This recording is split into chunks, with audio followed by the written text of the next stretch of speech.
Okay, so here's what I suggest. I'm going to give you a really simple, I promise to be practical. I'm going to give you something practical in terms of Bible reading. Let me ask you this. Anybody ever started reading the Bible on the 1st of January? For show of hands, confession moment. When did you stop? Mid-February. Anyone resonate with mid-February? Okay, where in the Bible? Leviticus time, isn't it? This is Leviticus time, wherever that comes, right? Or even if we're on the second half of Exodus. I think it's pretty heavy. First half of Genesis, action, yeah. First half of Exodus, more action, adventure. Prince of Egypt, it all comes flooding back. Second half of Exodus, lists of laws. Leviticus, lists of offerings, and then more laws, code for the priests. And if you get into Numbers, you're doing well by the normal standard, right? And so by February we're struggling. Why are we struggling? It's because where do we want to be? When we're in Leviticus. Philippians, always the correct first answer. Okay, so you want to be in, say, Philippians. You're in Leviticus. Where is Philippians going?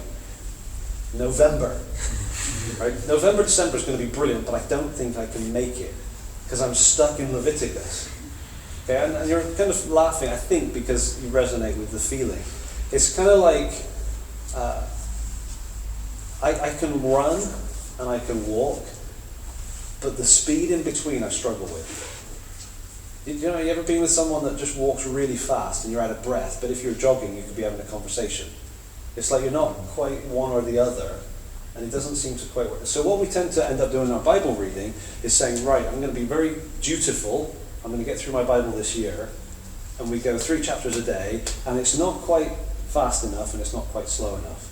Sometimes you want to slow right down and study it, but you've got to keep going, 3 chapters a day. Other times you're like, this is just taking an age, I want to get to 3 chapters a day, 4 on Sundays, because there's loads of time on Sundays. We kind of pound this thing out and we struggle. And I just want to say, you know what? Split the two from each other. Okay, what I would suggest, is lay a foundation. Okay, this is a foundation. And a little pair of arrows, and I'm going to put in here whole Bible. Okay, so in half of the time that you have, read the whole Bible. Boom, just like that, right? Actually, you can take your time. You can take like 3-4 months if you like. Just be moving through the Bible. Okay, and the point of that is to be moving quickly. Okay, so when you get to a genealogy or a list, go, that's a list. Right, and carry on. It's okay. You don't have to study it at this point. You're just reading. You're letting it wash over you. All right? And when you get to a list of offerings even, just kind of get the key structure, the key thoughts, okay? Keep moving. Don't try to memorize names. Don't try to learn who married who, fourth wife of Abraham or whatever. You just keep moving. And the beauty of it, and I would encourage you, the reason I think people struggle with once a year is because it's too slow. Once a year, I've never quite done it in once a year yet. It just seems so hard. Maybe the reason for that is because it's just too slow of a pace. My colleague at Cordeo is, he's kind of got his black belt in Bible reading, right? So for the past 40 odd years, Ron's been going 3 times a year. He'll say 3, he's actually on 4 times a year pace. He doesn't want to show off. So he just cranks through it. He loves it, right? Because there's something about the pace of it. So a few years ago, I was leading a through the Bible in a year thing in my church, and Ron said, that's too slow. I was like, come on, Ron, not everyone reads like you. Come on, once a year would be great. You can encourage them. And he said, they'll give up because it will be too slow. And he was exactly right. With peer pressure, we got them to about July. But a lot of people were gone way before that. Claire's nodding because she was in the gym. Right? And so there's this sense of, hang on, there's something about reading fast. Ron says that the beauty of it is that you get to see the personality of God. And I think he's right. As I've picked up my pace, I go, you know what, I see God's personality coming through. Before I was in the meticulous details, now I'm starting to get a sense of how God responds to stuff. I like him. And I'm starting to know him more at that pace. Now here's the thing. Ron made a comment first year. I told you all that about Ron to tell you this. Okay, I'm not trying to extol the virtues of Ron, but he's a good guy. But Ron made a comment in the first year that made me go, really? You too? He said, every day when I'm reading my Bible, there's about 10, 15 minutes where I'm fuzzy. My brain's just kind of not there. I went, really? I thought it was just me. He said, oh yeah, I get that every day. He said, I've got to get through that. Once I get through that, the next 20, 25 minutes of reading are delight, and I don't want to stop. And I was like, yeah, me too. I remember, reading the book of Esther. I had to leave, and I just wanted to finish. Oh, come on, this is so good. I couldn't put it down. And it struck me that most Christians, with a chapter or even 3 chapters a day, may have never once tasted of enjoying the Bible because they've always read in the fuzzy phase. You see what I mean? If you own that first 10, 15 minutes, if that's normal, if Ron and I are normal, if our brains are noisy and, bing, bing, Facebook, email, things I must do, stuff going on, the cat's just vomited, whatever. There's always stuff going on. I don't have a cat. For those first 10, 15 minutes, if we've never pushed past that, then we've suffered through our Bible reading for our whole life. No wonder we think it's a discipline. No wonder we feel like we've got to beat ourselves to do it.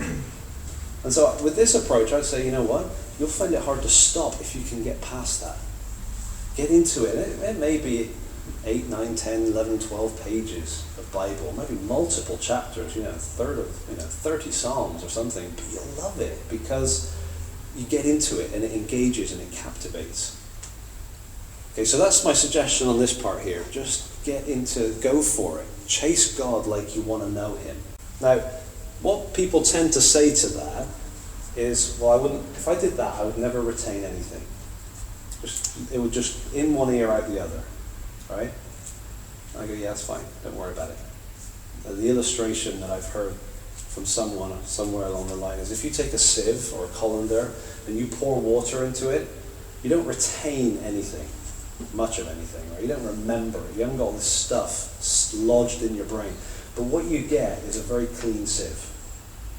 Ephesians 5, Jesus washing his bride with the water of the word. It's that kind of idea.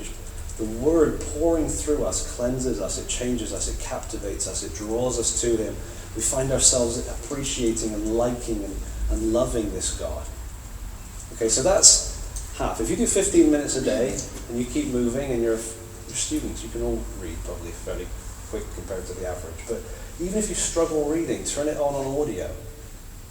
Just listen to the Bible. I've got it on MP3. Do you know how long it takes to get through the whole Bible? Anyone know? 99 hours. 99? That must be a really slow recording. If you've got. Is that a good guess? 70 to 75. There probably are some less. I've got a 75-hour one read by this bloke with the slowest voice on the planet. So slow that I play at double speed, and he sounds normal.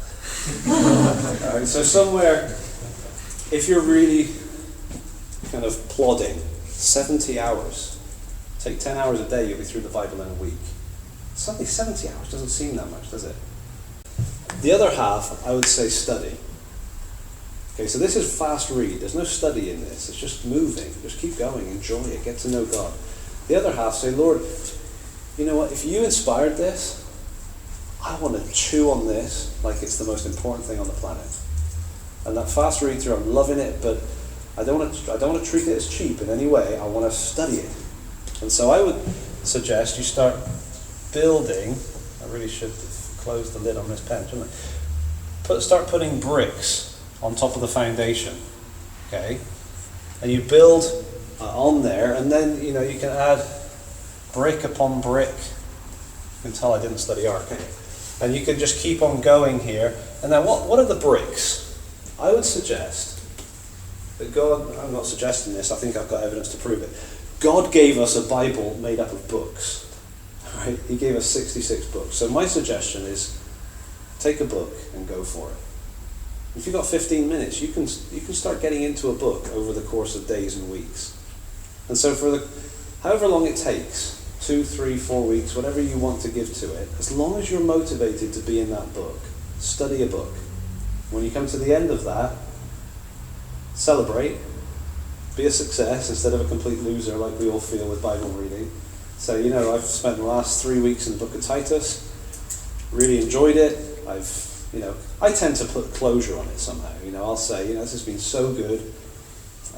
I might, personally, I like to be able to talk my way through a book. Maybe it's just because I'm a preacher, right? That's a bit weird. But I like to be able to say, okay, Titus. Paul wrote it to Titus. He left him on Crete for this reason, verses 5 to 9. And I like to be able to talk my way through a book. You might like to create a pottery something, or write a song, or write a commentary. Just do something where you kind of say, you know what, for the past few weeks, this has been me and God in this book. It's been good. And then you come to the end and you say, I personally like to have parties with God. I don't tend to invite people in because it seems a bit petty, but I'll say, okay, Lord, I've really enjoyed Titus, and I'm going to have a Yorkie with raisin and biscuit to celebrate, and I'd love it if you celebrate with me because I just want to say thank you. And I'll eat my chocolate bar, praise the Lord, move on. And I'm sort of joking, but I'm actually serious in the sense that we tend to start in January, fail in February, feel like losers for the rest of the year. And this way you start enjoying the Bible. Now, when you get to the end of your 2-3 weeks, how do you know it's time to move on? It could be 6 months. I would say when you want to be somewhere else. When you find yourself looking over the fence and saying, my goodness, the grass looks green over in the book of Hebrews. Well, finish Titus, be thankful, go into Hebrews. And you see, the beauty of this is that you can build according to your motivation. There's no obligation there. There's no sense of I've got to do this even though I want to do that. Got to read Leviticus even though I want to be in Philippians.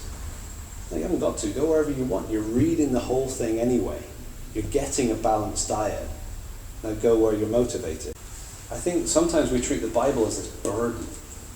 And we treat it as negative. And then we sell that to other people. I met this guy once, Alex. He was an apprentice at Rangers back in the 90s when Rangers, when Scottish football even was half decent. And he was, any Scottish people here? Am I going to offend anyone with that comment? Okay. So he was an apprentice at Rangers, which was quite impressive. His brother shot his eye out with an air rifle. Not impressive. That was career finisher instantly. From a rough part of Glasgow. Then he became a Christian. And then he came on this mission trip that I was on, and I met Alex. And he was telling me his testimony and all that he'd gone through. It was heartbreaking. It was amazing. It was all these things at once. And then he said, I became a Christian, and he said, I just started reading the Bible and I loved it. And I said, oh, tell me about that. And he said, well, I go to bed and I think, right, I just want to get a bit of the next book, Jeremiah. And, by sunrise, I was still going and I was into Isaiah. And he said, I saw the sunrise every day that week. I said, how long did it take you to get through? He said, just over a week. I was like, wow, just over a week with one eye. That's hard work. And I said, then what happened? He said, well, people at church kind of talked me out of it. I thought, what do you mean? He said, well, people at church heard what was going on and they said to me, you can't sustain that. You need to go for a steady pace, just to put a chapter, maybe 3. And he said, I lost all motivation. It just kind of sucked the life out of me. I was like, man, don't we do that? You're a Christian now, the Bible, you need to read it. It's going to be tough. You're going to hate it, you're going to find it hard, you're going to not understand it. But you've got to do it, okay? And so here's a way we found to get through it. Here's your list, here's your boxes. Now take one a day and you'll start to feel like you're a winner. And we do all this stuff to try and convince people. But new Christians often open their Bibles and just go, and love the God they find there. Now, my suggestion is, let's not be putting other people off. And therefore, let's have the disease ourselves. We're going to be infectious, we've got to have it. How do we get it? Enjoy it. That means read the whole thing, get to know the God who's giving himself to us, and pick a book and go for it. And go for the one you want. And so you might do, what are some of the ones we heard? Hosea and 1 Timothy and Proverbs, and then you might go to, what else do we hear? Isaiah, and then you keep going. Romans is here, and you keep going. Now, it's not that this is an intellectual pursuit. This is still very highly relational. Still pursuing God, getting to know him, interacting with him. But it's motivationally heart-driven rather than duty-driven. And then this is motivationally heart-driven, pursuing God who reveals himself. That's my approach. And I just offer that to you as just trying to be as practical as I can post-KFC, right? To say, that might be helpful, because you may be doing the 2-in-1, right? The blended, start in January, struggle by February. I mean, by this time of year, it's just pure guilt. But January's coming, then we can start again. God is a God of the second chances. And I want to go, hang on a second. Why not enjoy God? Why not enjoy his word? And you may find that separating the two is just a simple nudge in that direction.